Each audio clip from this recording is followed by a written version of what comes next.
LCM HCF topic मध्ये आपण बघत होतो की लसाअ आणि मसावे ट्रिकनिक पटापट कसे काढता येतील ते. ठीक आहे. तर लास्ट लेक्चरमध्ये मी तुम्हाला सांगितलं होतं हे शेवटचं उदाहरण असेल की ज्याच्यामध्ये एवढे मोठे अंक वगैरे दिलेले आहेत किंवा काय, नाहीतर अथवा मग 3-4 वगैरे पर्यंत 3 पर्यंतच विचारतात मोस्टली आयोगाच्या पेपरला. ते पण असे डायरेक्ट देऊन नाही विचारत, तर ते क्वेश्चनमध्ये टाकून वगैरे विचारतात.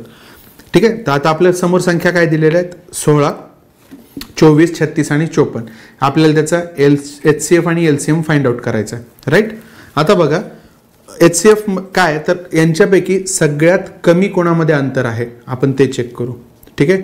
या दोघांमध्ये 8चं अंतर आहे, ह्या दोघांमध्ये 12 आणि ह्या दोघांमध्ये 18. ठीक आहे. लक्षात घ्या. आता ह्यातलं कमी जे काही अंतर आहे त्यांनी ह्या सगळ्यांना भाग जातोय का बघू. कमी डिफरन्स कोणता आहे, 8 आहे. 8ने 16ला भाग जाईल, 24ला भाग जाईल, 36ला जाईल का, नाही जाणार. 54ला भाग जाईल का, नाही जाणार. ठीक आहे. बघा आता लक्षात घ्या, आपण 8ने तर नाही जाणार. ठीक आहे. मग 8चे फॅक्टर पाडूयात. हे फॅक्टर पाडले. ठीक आहे. हायेस्ट कॉमन फॅक्टर, मग हायेस्ट जर का बघायचं तर पण इथेही हायेस्ट बघूया. ठीक आहे. 4ने जाईल का सगळ्यांना भाग ते चेक करू. 4 चोक 16, 6 चोक 24, 9 चोक 36 आणि इथे 54. ठीक आहे. 54ला भाग जाईल का 6ने, नाही जाणार. ठीक आहे. लक्षात घ्या. मग 2 हा अंक आला. राईट. 2 हा अंक आहे, तर ह्या दोन्ही तर ह्या सगळ्यांना जाणार आहे भाग. बरोबर आहे. आता बघा HCF आला याचा 2. आता आपण LCM कडे जास्त लक्ष द्या. LCM बघा 54/36 असं मी तुम्हाला सांगितलं. हे सगळ्यात सोपं असं काढायला लागायचं. एवढा मोठा ते चार्ट रेगोट्या वगैरे मारून सगळं करण्यापेक्षा मला हे सोपं वाटतं. ठीक आहे. 18 दुने 36, 18 त्रिक 54. राईट. आता काय करायचं आहे, 54चा गुणाकार 2 सोबत आला, किती आलं, 108. बरोबर आहे, 108. आता बघा 108च्या खाली आपण कुठली संख्या घेणार, 24 ही संख्या घेणार. बरोबर आहे. आता भाग कोणी दिला जाईल, 12ने दिला जाईल. 12 दुने 24, 12 9 108. बरोबर आहे. ह्या 108चा गुणाकार कोणासोबत आहे, आता ह्या 2 सोबत आहे. तो किती आला, 216. 216च्या छेदस्थानात आता कोणता अंक आहे, 16. राईट. 8ने भाग देऊन बघूया, त्यातल्या त्यात सोपं. किंवा मग 4ने 2ने कशाने देऊन बघा, चालेल. मी 8ने देतो. 8 दुने 16, 8 दुने 16 आणि इथे येतात 5 या 6च्या समोर, म्हणजे काय 8 7 56. बरोबर आहे. आता ह्या 2ने 27ला भाग जातोय का, नाही जात. तसं तर ह्या 2ने इथे 9ला जात नव्हतं म्हणून आपण तो गुणाकार केला. ठीक आहे. इथे पण ह्या 2ने 27ला भाग जात नाही म्हणून 216चा गुणाकार ह्या 2 सोबत करायचा. आणि आता इकडे कुठले अंक पण नाही राहिलेले खाली छेदस्थानामध्ये देण्यासाठी, त्याच्यामुळे जे काही येईल तो त्याचा LCM असेल. 216च्या दुप्पट म्हणजे किती, 432. हा झाला त्याचा LCM. हीच सोपी पद्धत आहे. फक्त तुमची प्रॅक्टिस जशी जशी होत राहील तसे तसे तुम्हाला पटापट याचे LCM HCF काढता येतील. ठीक आहे. आता आपण प्रश्नांमध्ये जाऊयात की कशा टाईपचे आयोग प्रश्न विचारू शकता आपल्याला. ठीक आहे. आता बघा स्क्रीनवर तुम्हाला दिसत असेल 3 थैल्यांमध्ये अनुक्रमे 124, 139, 154 फुले आहेत.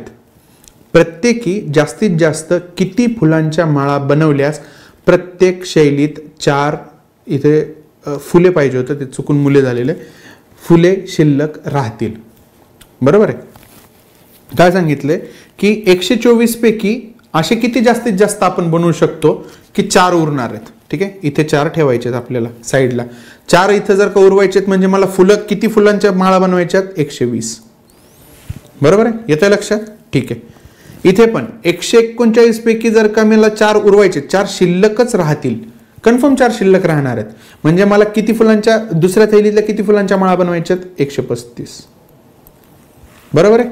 इथे पण 4 मी साईडलाच ठेवले, म्हणजे उरलीत किती माझ्याकडे फुलं, 150. बरोबर आहे. आता ह्या सगळ्यांचं काय करायचं आपल्याला, फुलांच्या माळा बनवायच्यात. बरोबर आहे. जास्तीत जास्त किती फुलांच्या माळा बनवल्यास प्रत्येक शैलीत झाले ते सॉरी प्रत्येक थैलीत 4 फुले राहतील. म्हणजे काय, जास्तीत जास्त किती, म्हणजे हायेस्ट कॉमन फॅक्टर विचारला आपल्याला. बरोबर आहे. हायेस्ट कॉमन फॅक्टर असा की ज्यांनी 120 फुलांच्याही माळा बनवू शकतात आणि 4 फुलं राहतील, 135 फुलांच्याही माळा बनवू शकतात आणि 4 राहतील, 150च्याही बनवू शकतात आणि 4 राहतील. बरोबर. आता बघा मी काय सांगितलं होतं, आपल्याला HCF फाइंड आउट जर का करायचं असेल तर आपण काय करणार, अंतर काढणार. यांच्यामधलं किती आहे, याच्यामध्ये अंतर 15, याच्यामध्ये अंतर 15. ह्या 15नी ह्या सगळ्यांना भाग जातोय का, 120ला जातो, 135ला जातो, 150ला जातो. झालं. मग HCF काय आला आपला 15 झालं. एवढंच काढायचं होतं हे, आणि हे इथे आन्सर. याच्यासाठी कशासाठी तो चार्ट वगैरे कशासाठी काही गरज नाही ते काढण्यासाठी. बरोबर आहे. फक्त तुम्हाला इथं लक्षात यायला पाहिजे होतं की तुम्हाला HCF काढायचा आहे की LCM काढायचा आहे.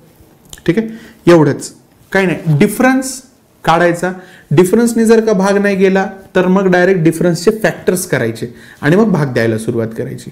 आले लक्षात? ओके, ठीक आहे. आपण पुढचा क्वेश्चन बघूया.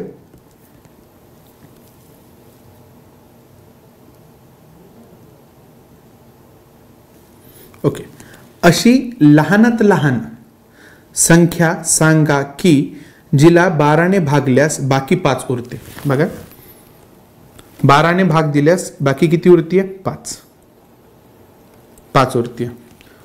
16ने भाग दिल्यास 9 उरते, 18ने भाग दिल्यास 11 उरते. ठीक आहे. तुम्हाला आता लक्षात येत असेल की असं वाटत असेल बघून की हे कसं उरते वगैरे, काय याचं काय करायचं, काहीच नाही. असं जर का दिलेलं असेल ना, अशी लहानात लहान संख्या सांगा की जिला एवढ्या एवढ्यानी भागल्यास इतके उरते, तेवढ्यानी भागल्यास तितके उरतात. असं प्रत्येक वेगळ्या संख्येला भागून एक वेगळीच संख्या उरत असेल, काहीच नाही, सगळ्यांची वजाबाकी करायची. किती येते, 7.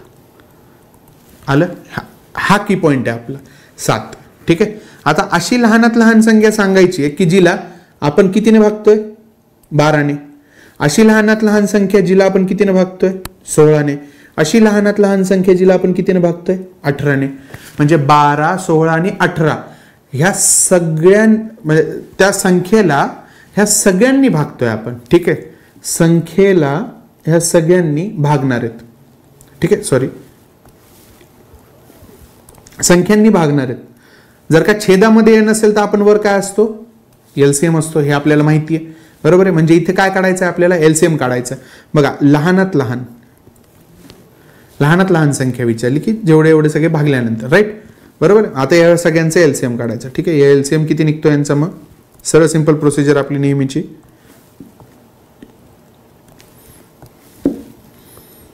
18/16, राईट. 18/16. मग आपण भाग दिला 8 आणि 7. बरोबर आहे. कशाने, सॉरी 7 नाही 9. कशाने भाग दिला, 2ने भाग दिला. ठीक आहे. एकतर 16 गुणिले 9 144च येतात. 18 गुणिले 8 सुद्धा 144च येतात. ठीक आलं, 144, राईट. आणि 12ने 144ला भाग जातो का, तर जातोच, कारण की 12चा तो वर्ग आहे. बरोबर आहे. त्याच्यामुळे ते चेक करण्याची सुद्धा आपल्याला गरज नाहीये. बरोबर. सो 144 हा काय झाला तुमचा LCM झाला, राईट. पण त्यांनी काय विचारले की प्रत्येक वेळेस 12ने भागल्यास 7 उरते, 16ने भागल्यास 9 उरते, 18ने भागल्यास 11 उरते. आणि मग आपण काय काढलंय त्या सगळ्यांचे एक कॉमन जे आपल्याला निघाला तो म्हणजे 7. तो याच्यातनं वजा करायचा, म्हणजे किती झाले 137. बघा बरं, आता 12चा पाढा 137च्या अलीकडे येईपर्यंत म्हणा. किती येतं ते, 12 गुणिले 11 किती होतात, 12 गुणिले 11. मी काय सांगितलं, कुठल्याही संख्येचा 11शी गुणाकार करताना युनिट प्लेस जशाल तसं लिहून घ्यायचं, ह्या दोघांची बेरीज करायची आणि हा एक जशाल तसं इथे लिहून घ्यायचं. झालं 132. 132 उरले किती, 5. बघा या दोघांमधला डिफरन्स 5. सेम 16ने भाग देऊन बघा 9 उरतील, 18ने भाग देऊन बघा 11 उरतील. ठीक आहे. कशाला भाग द्यायचा, 137ला. बरोबर आहे. पण केव्हा, तेव्हा ही संख्या असेल. बरोबर, येतं लक्षात. पुढे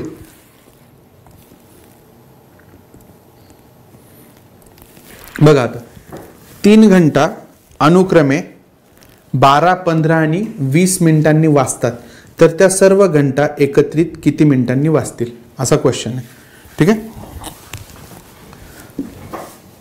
12, 15 आणि 20 मिनिटांनी एकत्र वाजतात, तर त्या घंटा किती मिनिटांनी एकत्र वाजतील, म्हणजे असे मिनटं ज्या ह्या सगळ्यांच्याही पाढ्यात येतात असं त्यांना सांगायचं आहे. बरोबर आहे, असं त्यांना सांगायचं आहे. मग आता मला सांगा की 12, 15 आणि 20 यांचा लसावी आपण काढू शकतो. याच्या आधी पण काढलाय, सेम गणित होतं, आताही काढून घेऊयात. 20/15 किती आले, 3 आणि 4. जर का 5 ने भाग दिला तर बरोबर, 3 5 15 आणि 5 चौक 20. आता या 20चा गुणाकार या 3 सोबत किती आले, 60. बरोबर, ह्या 60ला 12 ने भाग जातोच, म्हणजे एलसीएम किती आपला 60. 60 मिनिटांनी ते परत एकदा वाजतील, असं याचं आन्सर आहे. ठीक आहे, किती मिनिटांनी एकत्रित वाजतील, तर ते 60 मिनिटांनी एकत्रित वाजतील. याच्यासाठी परत ते ट्रेडिशनल मेथड अशी ते काढून रेघोट्या वगैरे मारून त्यांना भाग देत बसणं करण्याची गरज नाही. ठीक आहे, पुढचा क्वेश्चन. 18, 24 आणि 32. ठीक आहे, हे विचारलेले आहेत.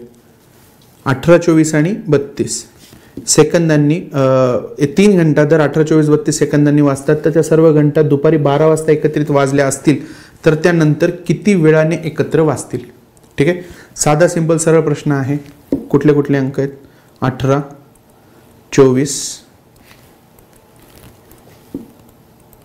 आणि 32. बरोबर, आता आपल्याला यांचं काय काढायचं आहे, एलसीएम काढायचं आहे. का, कारण की त्या परत एकत्रित वाजल्या पाहिजे. म्हणजे एकदा 18ला वाजली की नंतर ती 36ला वाजेल, मग ती 54ला वाजेल, मग 72ला वाजेल, असं. तर सेम हे सुद्धा 24ला वाजेल, 48ला वाजेल, पुढे 72, मग 96, असं. मग कुठले तरी एक अंक जो या सगळ्यांमध्ये जो कॉमन असेल तेव्हा ह्या सगळ्या एकत्रित वाजतील. बरोबर आहे, तर आपण आता एलसीएम काढायचं. घ्या मग एलसीएम साठी काय करतो आपण, 32/24 किती येतात, 8 त्रिक 24, 8 त्रिक 24 आणि 8 चौक 32. ह्या 32चा गुणाकार ह्या 3 सोबत करतो आपण. ठीक आहे, किंवा मग ह्या 24चा गुणाकार ह्या 4 सोबत केला तरी चालतो. उत्तर शेवटी एकच येणार, ते किती येत आहे, 96. बरोबर आहे. आता ह्या 96ला आपण कशाने भाग देतो, 18ने भाग देतो. बरोबर आहे. बघा, 18ने जर का आपण भाग दिला याला तर 6ने भाग जातो. 6 त्रिक 18 आणि 16 सक 96. आता ह्या 3ने 16ला भाग देऊ शकतो का, नाही देऊ शकत. आणि आपल्याकडे कुठला अंक पण नाही आता छेदामध्ये लिहायला. अशा वेळेस काय करतो आपण, ह्या दोघांचा गुणाकार करतो. 96 गुणिले 3. बरोबर आहे. 9 त्रिक 27 आणि 6 त्रिक 18 म्हणजे किती झाले ते 288. ह्या दोघांचा गुणाकार. बरोबर, 288 सेकंदांनी परत वाजतील. 288 सेकंदांनी परत वाजतील. 288 सेकंद म्हणजे तिथं जर का आयोगाने तिथे मिनिटांमध्ये कन्वर्ट करून दिलं असेल तर 288 सेकंद म्हणजे किती, 4 मिनिटं 48 सेकंद. बरोबर आहे. अशा टाईपचं तुम्हाला तिथे कन्वर्जन पण आलं पाहिजे. पुढचा क्वेश्चन घेऊया आपण. बघा, हा MPSC 2018 राज्यसेवा पूर्व परीक्षेला आलेला क्वेश्चन आहे. ठीक आहे, बघा यात काय दिलेलं आहे, 102 सेंटीमीटर, 136 सेंटीमीटर, 153 सेंटीमीटर, 289 सेंटीमीटर लांबी असलेल्या 4 कांबी म्हणजे तिथं त्यांनी दांडी वगैरे असं काहीतरी आहे, इंग्लिशमध्ये ट्रान्सलेट केलेलं होतं, रॉड असं त्यांनी दिलेलं होतं. सगळ्या कांबींचे समान कमाल लांबीचे तुकडे केले. सर्व कांबीच्या एकूण तुकड्यांची संख्या दर्शवणारा पर्याय निवडा. बघा, आता तुम्ही लक्षात घ्या, 102 सेंटीमीटरचा एक रॉड आहे, 136 सेंटीमीटरचा एक रॉड आहे, 153 सेंटीमीटरचा आहे आणि 289 सेंटीमीटरचा आहे. ह्या सगळ्या सेंटीमीटरचे आपल्याकडे रॉड आहेत, रॉड. आणि ह्या रॉडचे आपल्याला तुकडे करायचे आहेत. म्हणजे काय, अशी एक संख्या जिनी 102लाही भाग जाईल. बरोबर आहे, 136लाही जाईल, 153लाही जाईल आणि 189लाही जाईल. अशी एक संख्या जी या सगळ्यांना भाग देते. ती काय असते, जर का आपण संख्या वर लिहितोय आणि खाली भाग देणारी असते तर n जर का वर असेल तर खाली काय असतो, HCF असतो. बरोबर आहे. मग आपल्याला HCF काढायचं आहे. बघा आता यांचं HCF 102, 136, 153, आणि 2, 8, 9. ठीक आहे, 189 यांचा HCF काढायचा आहे. सगळ्यात सिंपल काय सांगितलं, सगळ्यात कमीवाला फरक बघा किती येतो.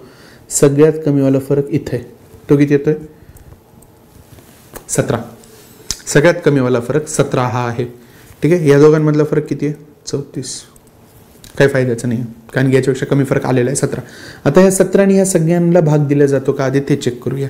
ठीक आहे, 17नी 102ला भाग दिला तर उत्तर किती येतं 6. बरोबर आहे. 136ला भाग दिला तर उत्तर किती येतं 8. 153ला दिला तर 9 आणि हा तर 17चा वर्गच आहे. पहिल्या क्षणी लक्षात येतं आपल्याला. 190ला जर का 17नी भाग दिला तर 17च उत्तर येणार आहे. बरोबर आहे. ठीक आहे, याचा अर्थ काय आता परत तुम्हाला नीट समजून सांगतो की 102 सेंटीमीटरचा जर का रॉड असेल तो, ठीक आहे, कांडी असेल किंवा काय असेल, त्याचे जर का मी 17 सेंटीमीटरचे जर का तुकडे केले तर बरोबर 102 सेंटीमीटरमध्ये माझ्या किती तुकडे भेटतात 6 तुकडे भेटतात. 136 सेंटीमीटरचा जर का रॉड असेल, 17 सेंटीमीटरचा जर का मी तुकडा त्याच्यामधनं काढत गेलो प्रत्येक वेळेस तर असे तुकडे किती निघतील 8. 153 मधनं तुकडे किती निघतील 9. बरोबर आहे. आणि 289 मधनं 17. मग आता यांची बेरीज करायची आहे तुम्हाला.